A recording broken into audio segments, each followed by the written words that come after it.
Hello, hello, hello. Welcome back to my Frosthaven playthrough. It is finally the weekend over here and I have a bit of time to play Frosthaven. So let's get right to it. Last time we showcased Crash and Tie's Aquatic Predator perk in the water over here.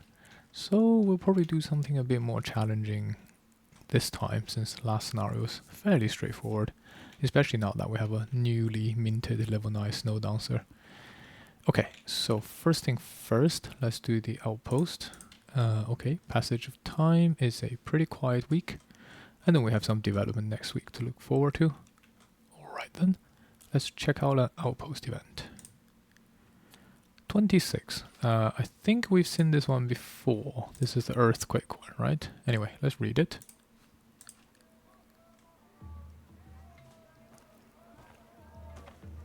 You're walking through town when you lose your balance for a moment. Perhaps you haven't eaten enough. No, there it is again. Ahead on the street, an older gentleman stumbles to the ground. Before you can rush over to assist, the shockwave hits. An earthquake is rocking Frosthaven. Oh dear. Option A, assist the town guard in bracing the buildings. Option B, assist the town guard in digging out the injured. Okay, not good. Another earthquake. So we had this one before, so this is a repeatable event. I think we did B last time, so maybe let's do A this time.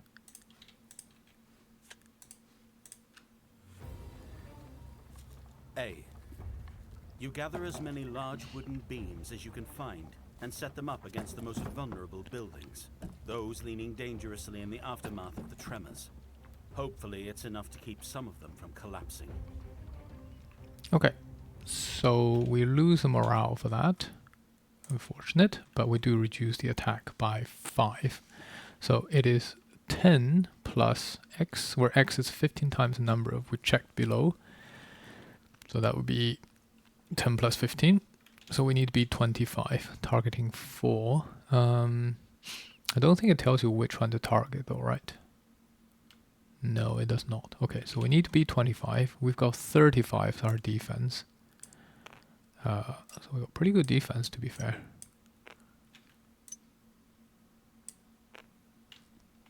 Okay, let's find 4 building to target. This one should be pretty straightforward, but next one is going to be a big one.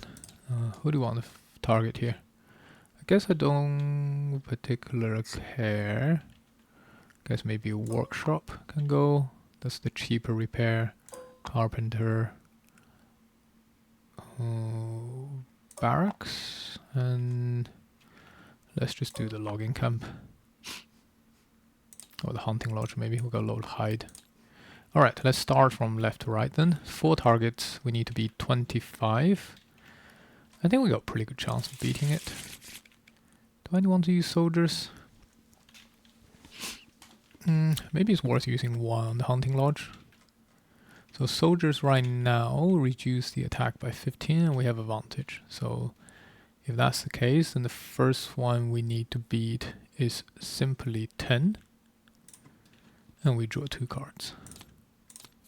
And that's pretty easy. Done. Next one, I don't think we care. Let's just draw 1.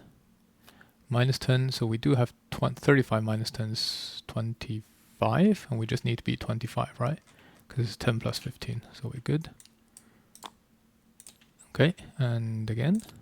We're good here. And again. Ooh, actually failed here. Okay, so we need to repair this immediately. Any 2 wood, metal, or hide. I think we have plenty of hide in stock somewhere. We can take a hide here.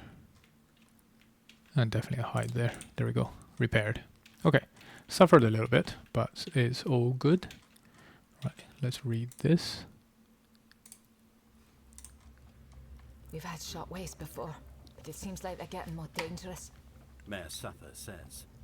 I hope I'm wrong. Okay, check another box below. When all boxes are checked, remove this card. So, I feel like we had this one fairly recently. It's probably because we shuffled the deck at some point. Hopefully it stays at the bottom for a little while. Okay, let's put you back in. Easy. Bit of earthquake, but nothing to worry about. Our town is quite well built up. We did lose morale, but we'll get that back. Okay, building ops. What do we have here? Can definitely train a soldier, so let's do that. 3 gold and 1 material resource. I think we'll probably just use the inspiration here. And then 3 gold. We should have gold, right? 1, 2, 3. Yeah, we looted a lot last time. Alright, let's put a soldier back into the barracks. Buying some stuff, I guess. Why not? 1, 2, 3, 4. Let's get a couple of metal. We definitely want those. I think we've got so much hide now. Maybe we don't really need hide anymore. 1, 2, 3, 4. Let's get a couple pieces of wood. Yeah, I think we'll skip on buying hide this time. We've got so much hide. Doesn't really feel like it's worth it. And we're not exactly crafting anything. And plus, we can't even build anything anymore. Because we need prosperity 5 to start building more things. And yeah, we need to get some characters retired, because otherwise we're not going to be advancing this tracker very much. It's going to be a long time otherwise. Alright. Okay, let's go into downtime, where we get to level up our characters. This is what I'm really looking forward to. So this is going to be nice. Firstly, Snowdancer. We hit level 9 now, and let's grab this final check on Winter's Breath. Winter's Breath is quite useful actually. It does, I mean, long resting is nice, always, obviously, but sometimes we just have to short rest, and if you're short resting, it's pretty much an emergency, and the fact that most of the time wind is going to be up, you can just eat it and give a ward to yourself, to your friend. It's actually a pretty good emergency save here. We like that. Okay, and the final cards, we're definitely going to be looking at the level 9 cards here. No question about it. As usual, I will do a separate guide for all the characters I'm playing through, and maybe some of the characters I'm not playing through as well. So I probably won't spend too much time analyzing it. Winds of Change has got a 15 initiative, so that on its own is quite good. The top half is okay. It's like a 16 damage attack with movement that can basically go into even more damage if there's traps and hazardous terrain around, which should be all the time. It's a pretty good top half card, but really you're taking for the bottom. The fact that you can heal somebody and the target the heal can lose a card from their hand or discard pile to recover a card from their lost pile. So this act is a bit of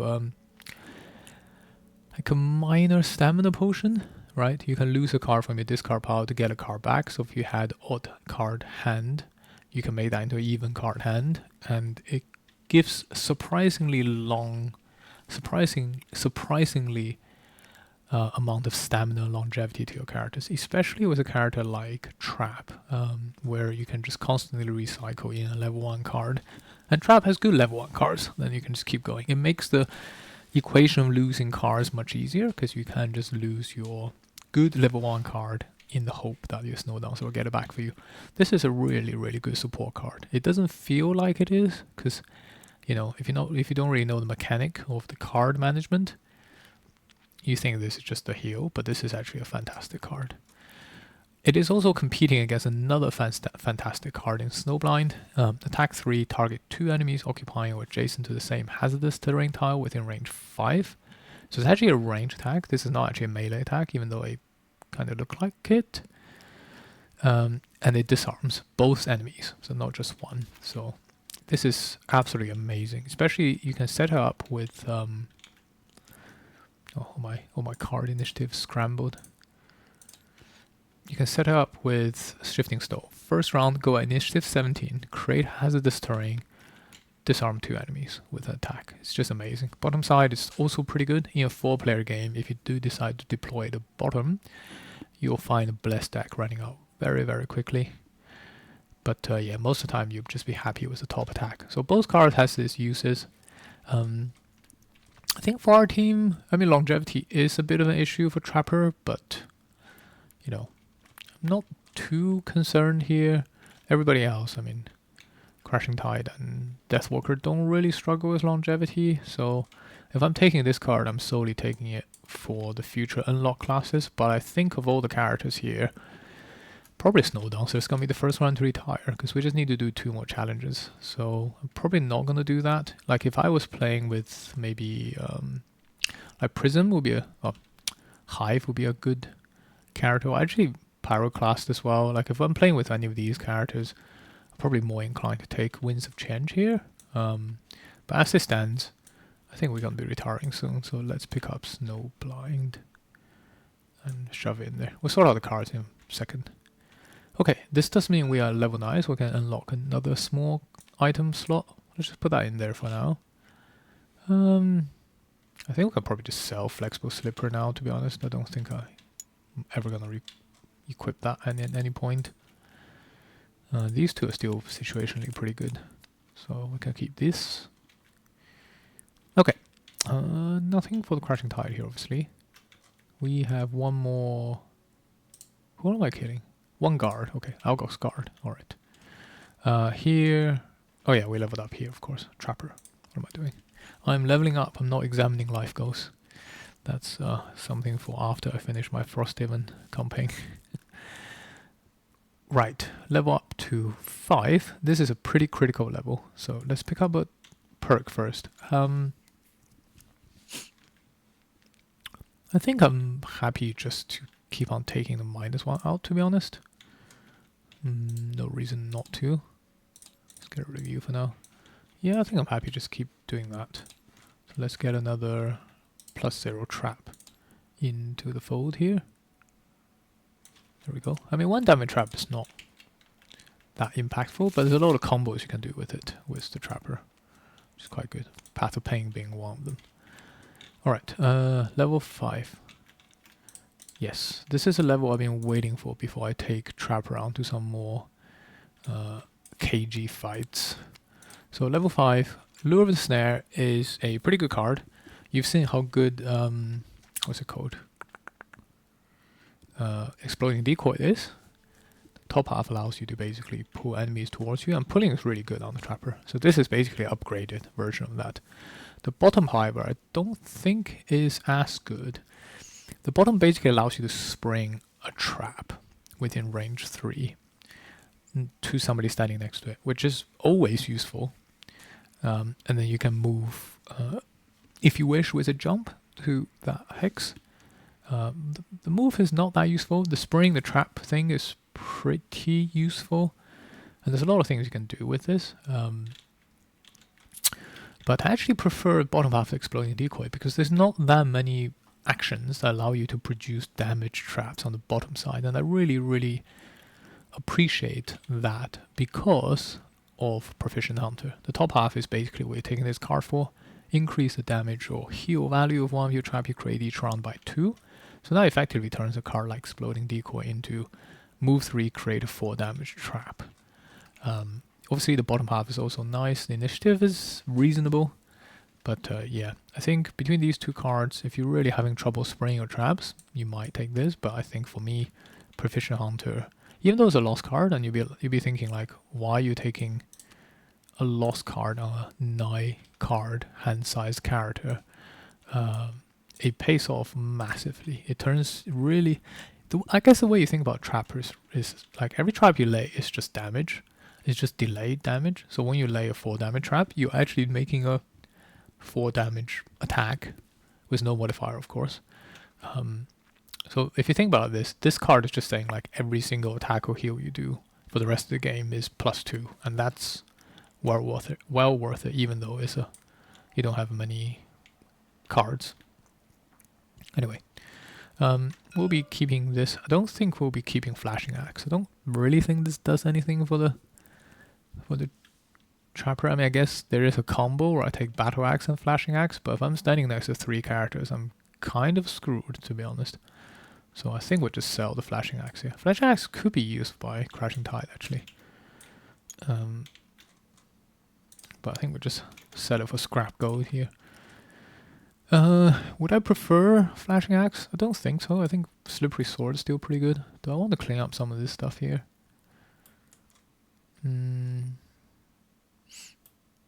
Maybe.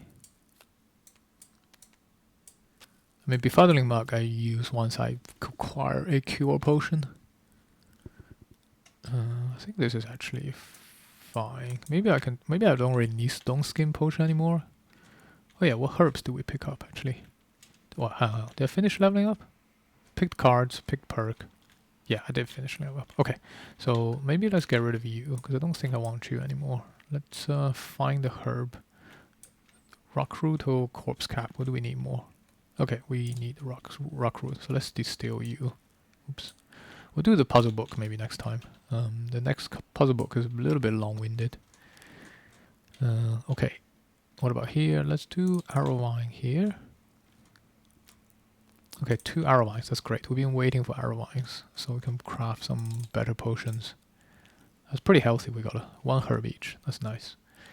All right. What else? Oh yeah, this opens up for a smaller slot as well, so we definitely want to get something. And then obviously nothing here. I guess I can keep the slippers for the scenarios where I want to loot, but I think it's unlikely I want to be doing that anytime soon. Alright, let's do some crafting. We have loads of items, which is good. We can also buy 2 items from the merchant and brew some potions. We can do 3 herb potions as well, so everything's basically in play right now. Right, what are we buying? Any small slot items I want? Don't really care about lucky dice, to be honest. Lucky dice is just, for me, is a bling blade item. Stun powder is a good buy. What else we got here? Tower shields. I mean, crashing tide's already got plenty of shields, so I don't think we care about that. Don't think I care about these. Rope with evocations could be a good pickup for Deathwalker. So it's +1 attack to the entire attack action. Obviously we don't want that to be on Crashing Tide because Crashing Tide is tanking, even though this could be fantastic for the Crashing Tide too. I guess out of all of these guys, getting +1 attack to like Hungry Grasp could be quite nice. So we could buy that for 40 gold. It's pretty expensive, but there should always be some elements floating around. Is it time to replace weight and net yet, actually? That could be a thought here. Immobilizer is just really good. If I were to replace it, I can probably get like Black Knife to curse enemy more. That'd be quite good. I could put the heavy sword on me to make my melee attack stronger, because many of my shadow attacks count as melee attack. Wounding, poisoning could be good too. I could be like a poison plus curse build. I don't know. I think quite like weight in that actually. It just gives me some extra flexibility, even though if I'm not using it all the time. Let's try Robe of Evocation. Why not? Extra damage is always good. 40 gold. We can just sponsor it out of the rat boy here, I guess. And then we can pick up another small slot items. Any potions I potentially want? Power potion doesn't really do anything for the trapper. I think I'll probably just pick up stun powder here. Extra stun is always good. And it's only 20 gold, so just take out of you. Okay, I think this feels fine. Potions. We do have arrow eye now, so let's brew some goo potions. Any crafting I want to do? I think all the craft items are. We kind of out upgraded our crafting items now. Yeah, we're coming quite fast into the territory where we don't need anything from the current shop level anymore, so we do need to get characters retired. Laser lens is an interesting item, but we don't generate too much fire.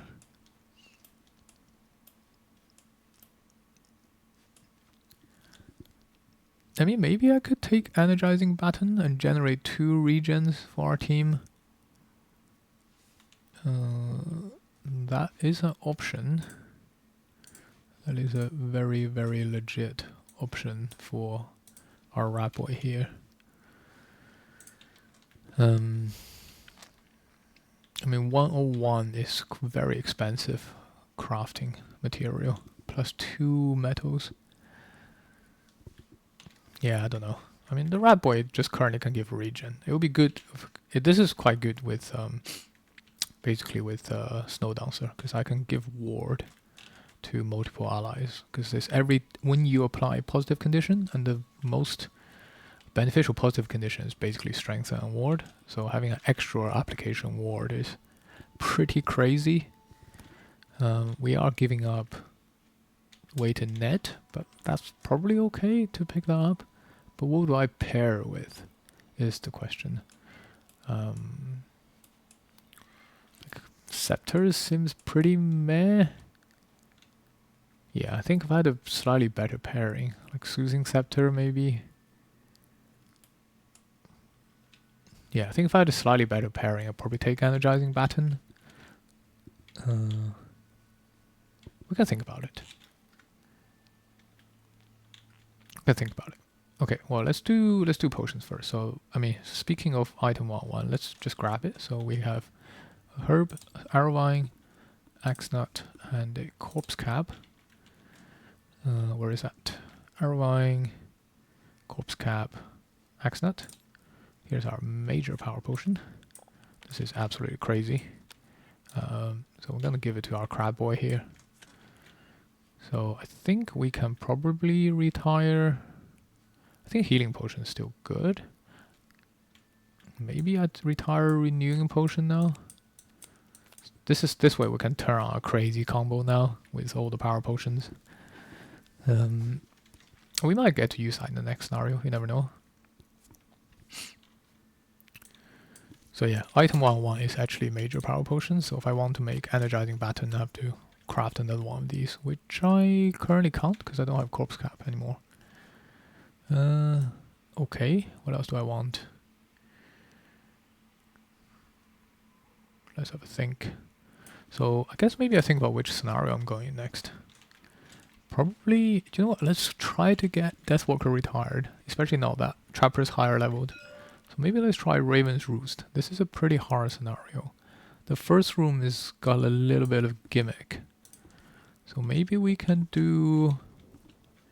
Let's do Arrow Vine. It's definitely Arrow Vine, Snow Thistle, and Flame Fruit, I think. Let's do that. Arrow Vine, Flame Fruit, Snow Thistle. Where is that? Arrow Vine, Flame Fruit, Snow Thistle. There we go. Yeah, let's get a Fulminating Flask. So this is one enemy within range 2 suffers 4. This is going to be pretty useful for this scenario in particular. We're running out of space here, so I think maybe we give it here.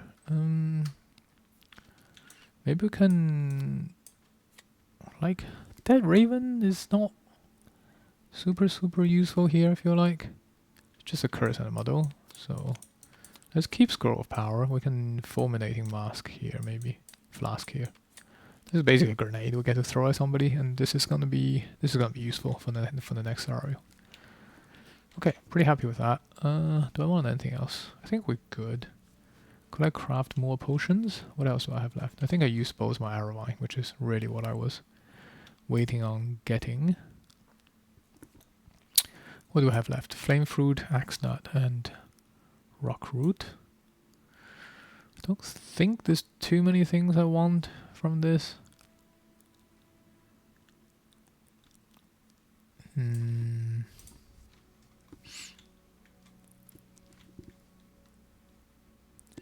Yeah, I think we're good here.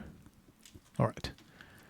And then, yeah, I don't have enough now to make Energizing Baton. Although this is a very good item for Snowdancer. Okay, let's put everything back. So downtime completed. Construction we can't build. And alright, let's get our merry way. So which scenarios I've got left? So I think, yeah, let's get on with Raven's Roost, because once we do this, we can open Sacred Soil. Then we can start push towards retirement for our Deathwalker, who's been with us for a very long time. This is just a very slow going scenario. All right, let's do that. Let's check out the road event then.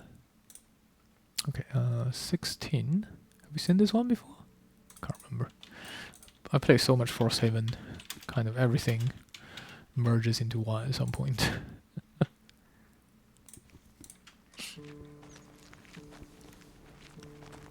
treacherous road ahead of you is blocked by a tattered blue blanket stretched across the path. Your approach disturbs the Inox under it, who jumps up in surprise. Oh, I wasn't expecting to see others out here. You from Frosthaven? I used to be from there, but I haven't been back in a while. He rubs the grey fur on his chin thoughtfully, which irritates one of the long scratches running down his face. A bit of blood oozes out, and he sees your concern. That? It's nothing. It was cold last night. Bedded down with an Algox. That's what they call sharing a horn. It turned on me in the morning. Buyer's remorse, eh?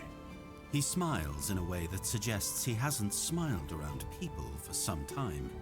You know, I used to work in Frosthaven's lumberyard. I've got some skill with a saw. I would be willing to trade to teach you if you've got something edible to trade, or maybe you've got something warm to wear. Option A.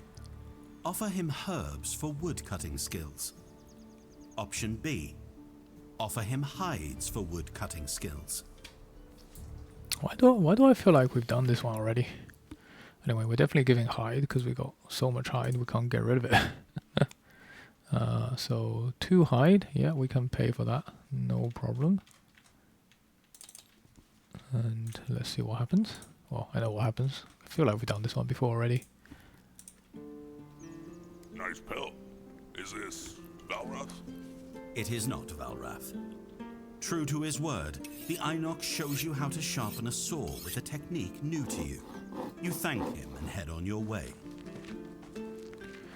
Okay, extra sticker to wood. Why not? I feel like we've done this one before, but I don't see any sticker on my wood. Maybe I've done it on some other playthrough I've done with some friends of mine. What upgrade do we currently have? Well, upgrade to the axe nut. Upgrades to a couple of metals. Wow, that's pretty good. No hide and no money, I don't think. Okay, so basically upgrading a piece of lumber. Why not? Get a +1 on here. Cool. Thanks, our Inox friend. Wonder if you know the drifter. And then we can put you to the bottom of the pile. Okay, pretty uneventful all in all. Yeah, let's deploy scenario 32. This is gonna be a either super hard or super easy scenario, depending on what enemies do.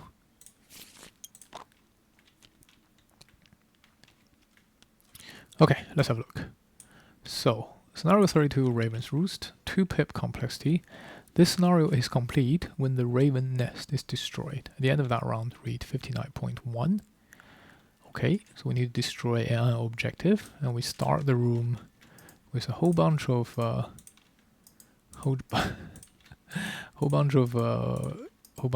zombies, and in very close proximity to us. So this opening room can be a bit crazy if they all decide to do their winter's breath thing on us. Let's hope they don't do that. Okay, each character gains wound in addition. So I think we gain wound here. And crab, I think we gain wound as well. I think everybody else is okay, right? We ignore scenario effect here and here. Oh yeah, and we have blinding flurries. What I'm gonna do is gonna literally put it like, I don't know, here. So I'm not gonna forget it, because I always forget it. So I think if I put it onto the, maybe I put it here so that I will remember to do this. I'll move this away and then open the door and I remember to do this. Otherwise I'm always gonna forget. I've got this perk on Snowdancer. This is like the easiest perk to forget. It's super powerful, but you just always forget it. Okay, alright, so set the camera here.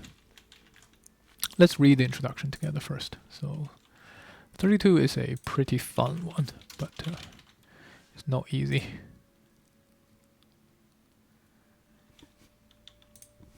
The fiendish birds that assailed you on the Bone Bridge retreated to a forest after your fight. You're curious about what other strange creatures might be inhabiting the place.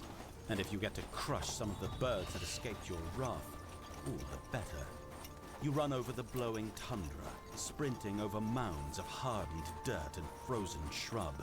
You follow the bird's path and head into the woods. The radiant forest, a place suffused with divergent energy. You feel it as soon as you enter, a peculiar thinness to the air. Even the ground is odd, uneven, so it feels like you're walking atop a wide, wobbling table. By its name, you had assumed these woods were simply up trees that somehow gained a footing in this barren place. But now that you're here, you can see that they are born of the same madness as everything else.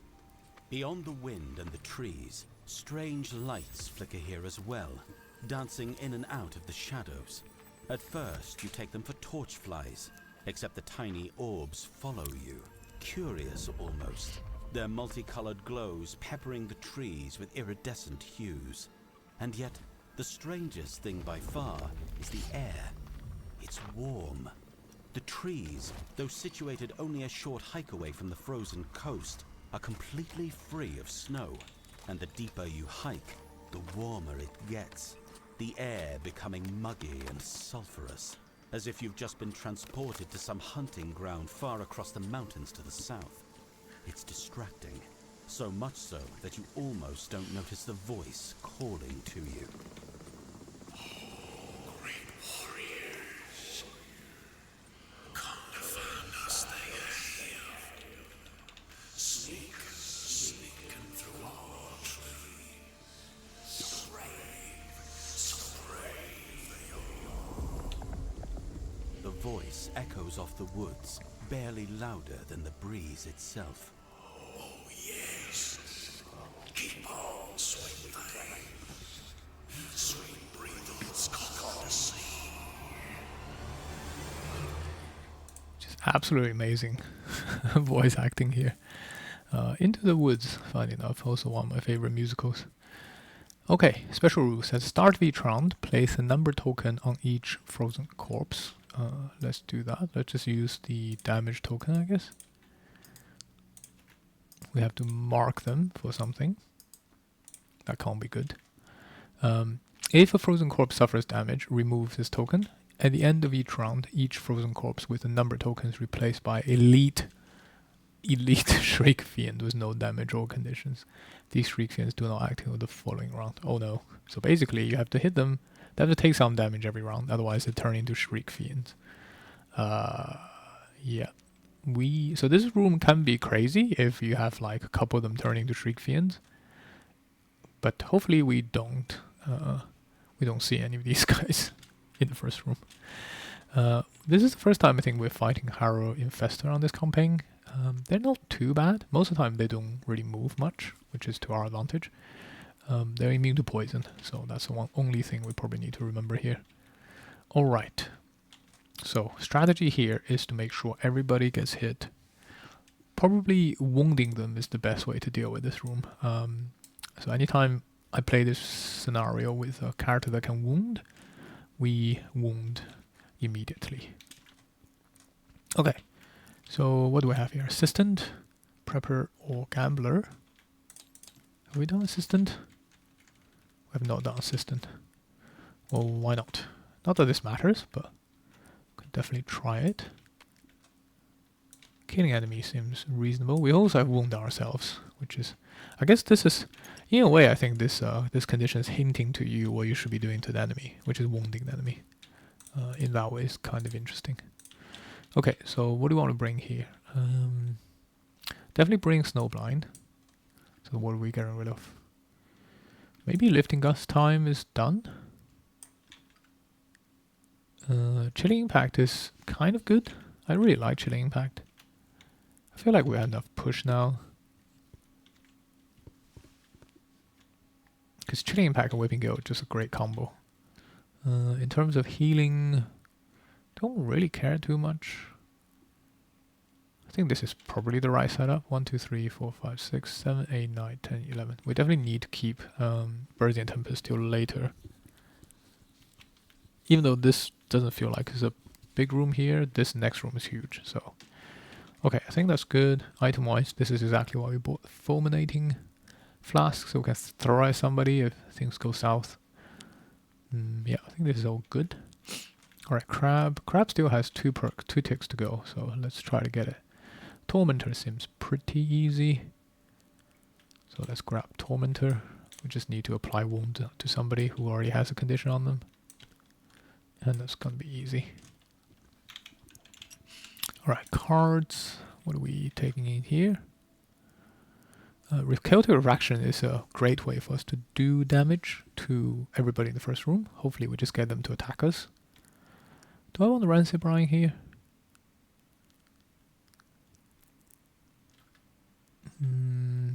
Or potentially switch now for healing with Cleansing Swell. The problem with Tide is always you have too many top half actions that you want to do.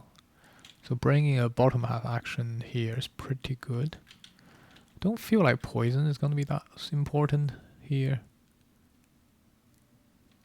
I think maybe keeping myself healed is going to be a decent play here. Don't think enemy losing armor is going to be that amazing, since we have Pierce 2 naturally through our attack with Shock. Poison helps the rest of the team, but I don't think with land-based enemy, poison is not really how we do damage. So I think we take Cleansing Swell here just to be a bit safe. And we shove you back in. Yeah, I think everything else is fine. Equipment-wise, yeah, Sturdy Greaves is just great. There is an argument for teleport, but I think we're fine with this setup. Okay. Trapper, I think we keep with this setup. This is going to be helpful to remove a wound immediately off our team. Never long rest is never going to happen.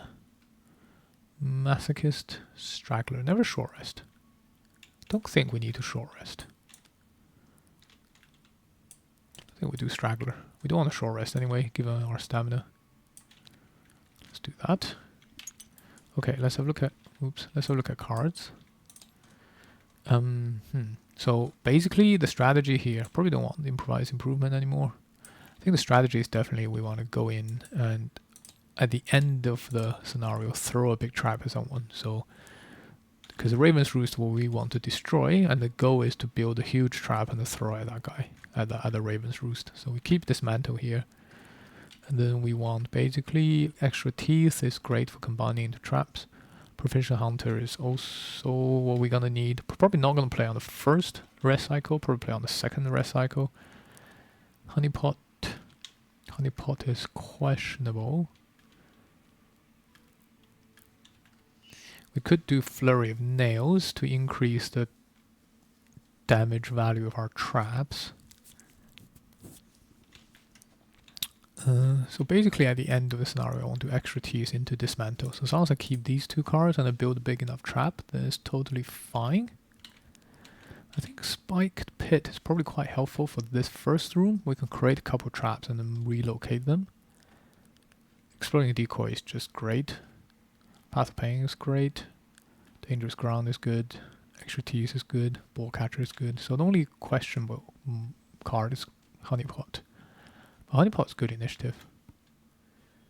So I'll probably keep this the way it is. Okay. And then finally over here, Optimist, Opener or Dynamo.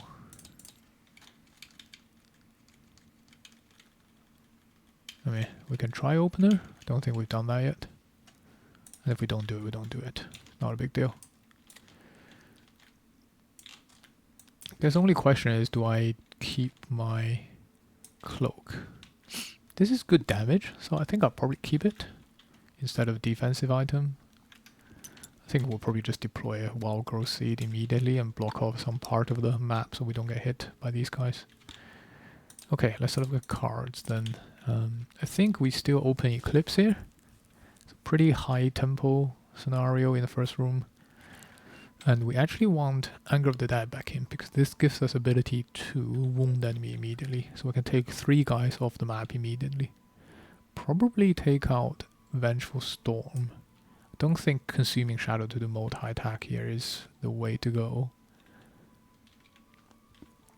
Okay, let's try this.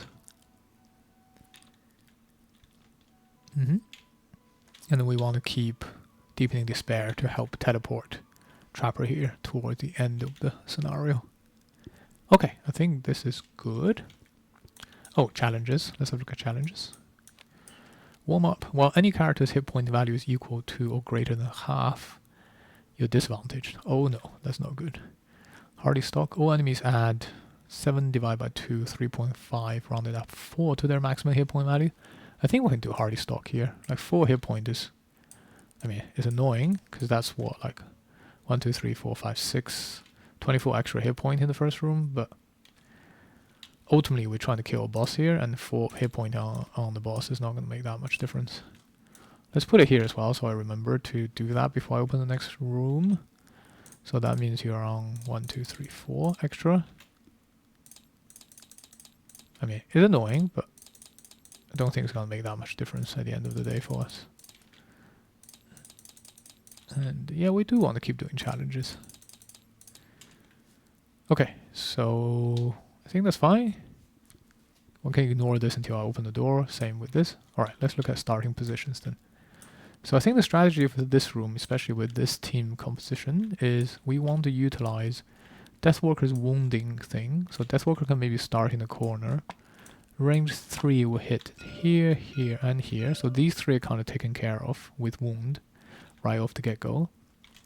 We probably just put an obstacle here to stop them from coming towards me. That seems good. Yeah, if I put it in the back tile here, I wouldn't be able to hit 3 enemies. So it's either this corner or that corner. I guess this corner is just fine. I think Trapper can maybe start in this corner, because we can start with a 2 damage trap here, and we can wall off this area a little bit. So that the 2 weakest characters are kind of safe. So let's start with our 2 damage trap right here. Something like this. And then we basically want Crashing Tide to be the focus here. So as much as possible, we want Crashing Tide to be hit because of our retaliating cards here. And the zombies are slow enough that that should work as long as they're all doing melee attack. I guess Snowdancer can just start here and help Deathwalker create a bit of defensive obstacles here. So then this way we can have potentially 4 guys attacking. 3 guys will be taken off the map, right? Alright, let's look at initiative actually. So you're slow, you're fast. So probably want to do it on the slower guys as much as possible. So I think hitting 6 and 5 is good because we want the faster guys to come and occupy the space to attack. 1, 2, 3 would definitely get them all in range here. So this is kind of good, I think. Yeah, I think this is good.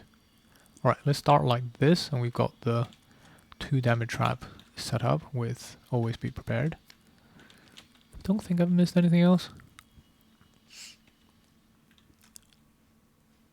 Let's try out ropes of evocation here. Stunning doesn't actually change anything. Stunning doesn't make them not turn. We just have to damage them.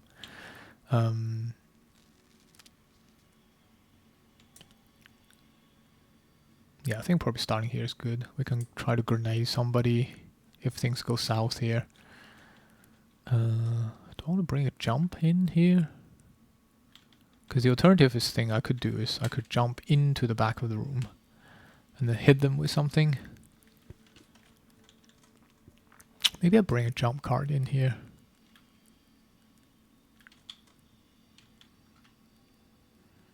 Maybe I bring Blinding Vortex. Just in case we get stuck here, then we can just go slow and we can always jump in, hit somebody, always drink that card back with our stamina potion. We can jump back in the round after. Okay, I like that plan. Then what am I taking out? Maybe I don't need a Birdie and Tempest. Do I need a Birdie and Tempest?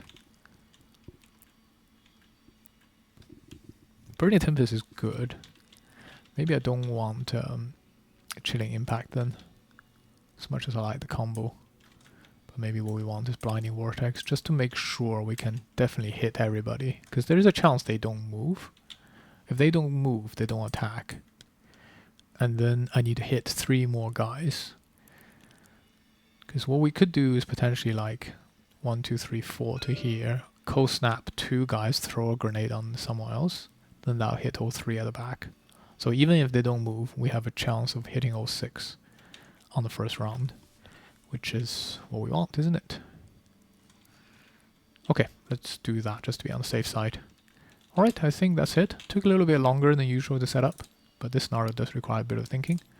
So, as usual, I will fight the zombies in my next video. It might not be today, I might not have the time, but yeah, I'll see you guys next time. Goodbye.